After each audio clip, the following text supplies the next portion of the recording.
Imagine being so connected to someone that you shut out the entire world. Imagine living in silence, not because you can't speak, but because you won't unless it's with the one person who truly understands you. This is the chilling, heartbreaking, and almost supernatural story of the silent twins, June and Jennifer Gibbons. A story of love, obsession, and a death that still has no explanation. June and Jennifer Gibbons were born in 1963 in a small town in Wales. At first glance, they looked like any other identical twins, sharing the same big, curious eyes, the same quiet smiles, the same little baby giggles. But from the very beginning, people around them noticed something unusual. These two little girls weren't just close. They were inseparable. As they grew up, neighbors and teachers would often say, "Where one goes, the other follows." They walked together, moved together, even seemed to think together. It was almost as if they weren't two separate people, but one soul split into two bodies. And while many twins share a close connection, June and Jennifer's bond felt different. Stronger. More intense. Almost unshakable. But this closeness also created distance, a wall between them and the rest of the world. From an early age, they rarely spoke to anyone outside their little circle of two. Their parents tried to pull them out of their shell. Teachers encouraged them to play with other children. But the twins resisted, choosing instead to stay locked in their own private world. Imagine being their classmates for a moment, watching these two girls sit in silence during class, never raising their hands, never answering questions, their eyes darting only toward each other. To some, it felt eerie. To others, it was simply sad, as if the twins had a secret that no one else was allowed to share. And yet, to June and Jennifer, this was normal. They didn't feel lonely, because they had each other. They didn't crave outside friendships, because in their minds, they already had the only relationship they needed. From the very start of their lives, their world was already set: two girls, one unbreakable bond, and a silence that would eventually become their greatest mystery. As the twins grew older, their parents noticed something strange. June and Jennifer weren't speaking English the way other children did. At home, they would mumble quickly, whispering words that sounded familiar, but weren't quite right. Teachers tried to listen closely, but soon realized this wasn't English at all.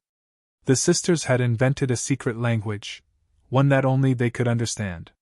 It was fast, musical, and deeply complex. To the outside world, it sounded like gibberish. But to June and Jennifer, it was everything. It was how they shared their dreams, their jokes, their frustrations. It was their safe place in a world that often felt cold and unwelcoming. Imagine being their parents for a moment, trying to call your daughters to dinner, but they just sit across the room, whispering and giggling in a tongue you can't break into. Imagine being their teachers, standing in front of the class, asking a simple question, and watching two pairs of eyes flick toward each other, before lowering in silence. Frustrating, right? But also heartbreaking. The truth was, their secret language wasn't just play. It was protection. The twins faced bullying and isolation as one of the only black families in their community. Speaking in code gave them control. It was a shield against the judgmental world outside. If no one could understand them, no one could hurt them. But that shield also came with a price. The more they spoke only to each other, the less they connected with anyone else. Their little bubble grew tighter and tighter, until it became almost impossible for anyone, even their own family, to break inside. What started as a playful bond had now become a barrier, one that would shape the rest of their lives. By the time June and Jennifer reached school age, their silence had become impossible to ignore. In classrooms, they sat quietly, eyes glued to their desks, never raising a hand.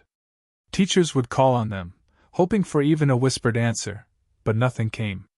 Not a word. Not even a nod. To the outside world, it looked as though the girls were mute. But the truth was, they weren't. At home, behind closed doors, they spoke endlessly to each other in their secret language. They laughed, argued, even told elaborate stories. Their parents would overhear them talking late into the night, their voices racing and tumbling over each other in that fast, secret code. To their family, it was proof that the twins could speak, they just chose not to. For teachers, though, it was a nightmare. Imagine standing at the blackboard, trying to include the twins in a simple math lesson, only to be met with silence. Imagine classmates whispering about how weird they were, avoiding them on the playground. The twins weren't just quiet, they were isolated, and that isolation was growing deeper every single day. Some people thought they were defiant. Others thought they were mentally ill. But in reality, their silence was a kind of protest. The world outside didn't feel safe. People didn't treat them with kindness. And so, they chose the one place they felt truly secure, in each other's company, and nowhere else. And yet, this silence built an invisible wall around them. A wall that separated them not only from classmates and teachers, but even from their own family. While the world thought of them as strange, the twins believed they were simply surviving, by locking everyone else out. What no one could see then, though, was how dangerous that wall would eventually become. Locked out from the rest of the world, June and Jennifer needed somewhere to pour all the thoughts, feelings, and dreams they couldn't share with anyone else. So, they turned to writing. Not just a hobby, it became their lifeline. Their notebooks filled with diary entries, short stories, and even full novels. And these weren't simple little tales. Their writings were dark, complex, and strangely mature for girls their age. They wrote about love and jealousy, about betrayal and crime. Their characters were often trapped, isolated, or destroyed by forces beyond their control. In many ways, the twins were writing their own lives onto paper, but with a dramatic, haunting twist.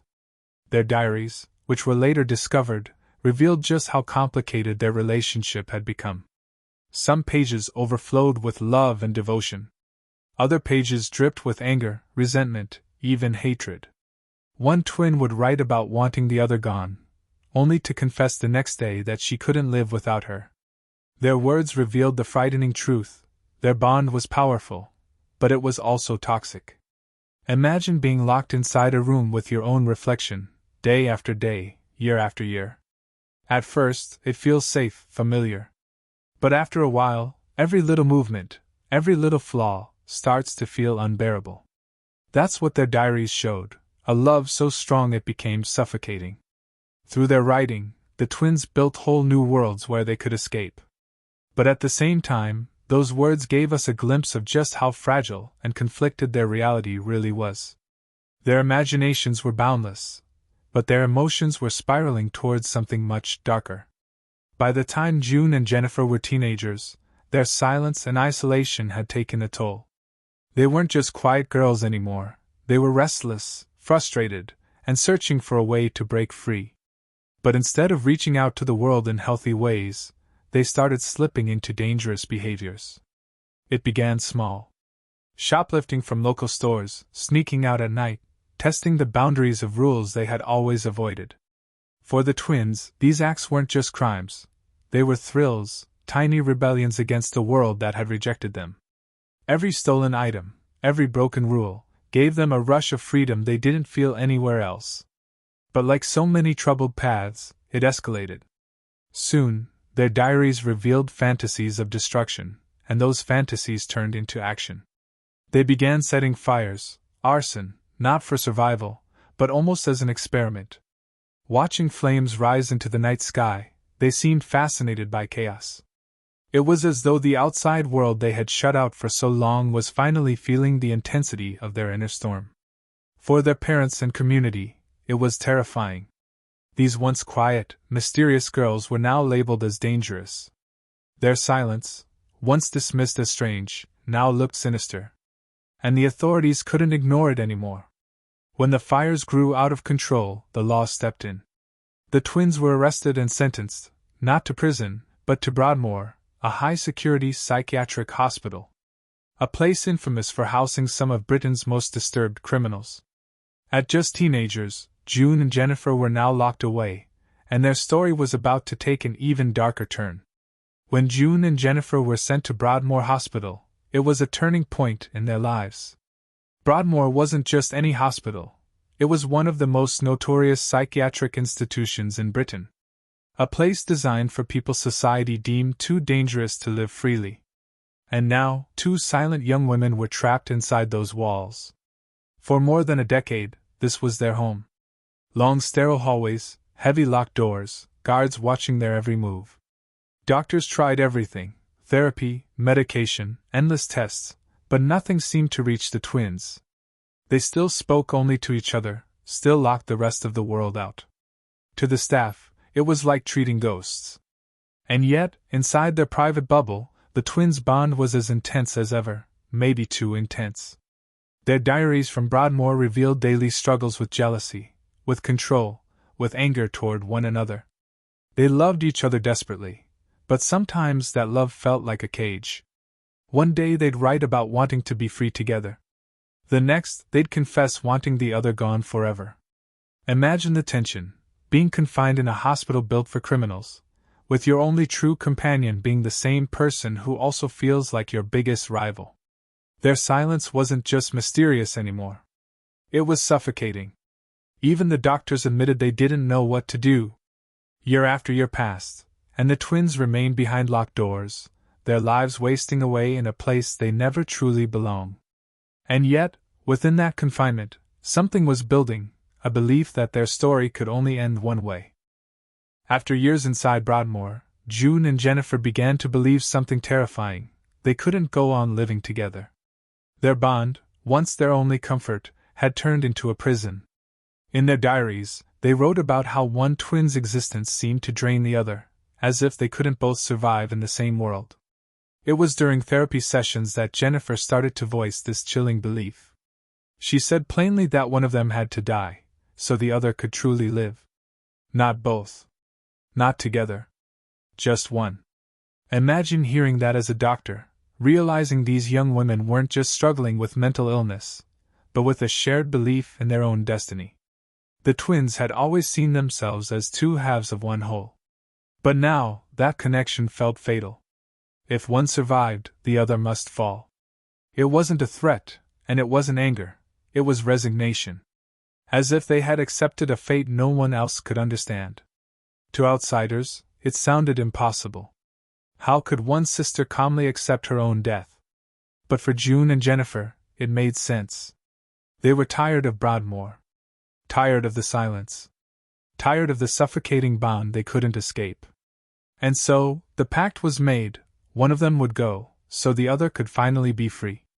This wasn't just a passing thought in a diary. It became their truth. Their shared belief. A promise waiting to be fulfilled. And what came next would shake everyone who ever doubted the power of that bond.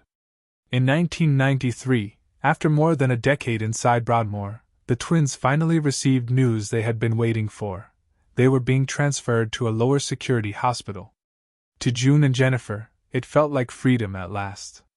On the morning of their release, they were full of anticipation, but also strangely calm.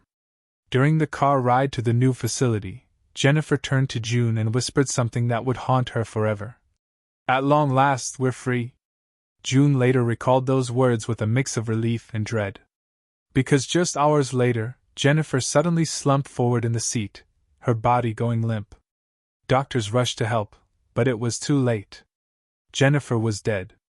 Just 29 years old. No drugs in her system. No sign of foul play. The autopsy revealed a sudden inflammation of the heart, myocarditis. But the cause? Unknown. She wasn't sick, she hadn't complained of pain, and there was no medical reason for her heart to simply stop. For June, the shock was unbearable. But deep down, she claimed she wasn't surprised. She later admitted that Jennifer had already decided it was her time to go. That she had fulfilled their pact. One twin had to die, so the other could finally live. The mystery remains: did Jennifer will herself to death? Was it some kind of psychological power? Or just a tragic coincidence at the very moment freedom was within reach? Whatever the answer, Jennifer's death turned the silent twins' strange story into one of the most haunting mysteries of modern times. After Jennifer's sudden death, something remarkable and unsettling began to happen. June, who had spent her entire life in silence, started to speak.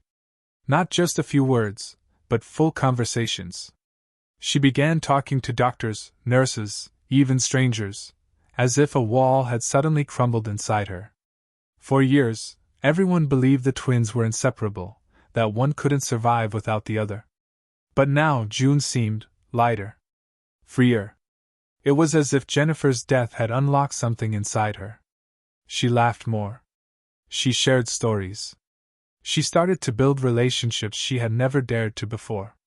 Some saw this as healing, a long-awaited breakthrough. Others couldn't help but feel a chill. Had the pact really been true? Had Jennifer given up her life so June could finally live? Even June herself admitted that she felt her sister's death was no accident. She believed Jennifer had chosen to die, releasing her from the bond that had trapped them both. Imagine the emotional weight of that, losing the person you loved most, yet also feeling freed by it. The mix of grief and relief was something only June could carry. And she carried it for the rest of her life. June eventually returned to society, far more independent than anyone ever expected. She never forgot her twin, but she no longer lived in silence. Jennifer's absence gave her a voice, but it also left behind one of the strangest, most haunting mysteries of all time. Even today, decades after Jennifer's death, the mystery of the silent twins continues to puzzle psychologists, doctors, and anyone who hears their story. How could two sisters be so deeply connected that they shut out the entire world? And how could one of them simply die, with no clear medical reason, right at the moment they were about to be free? Some believe it was a case of psychosomatic power, that Jennifer's mind, her belief in the pact, was so strong that it literally stopped her heart. Others suggest there was something supernatural at play, a bond that went beyond science, beyond explanation. A connection so deep, it bent the rules of life and death. June herself has said that Jennifer's death was planned. That it was an agreement they both understood. To her, it wasn't random, it was sacrifice. Her sister gave her life so she could finally live her own.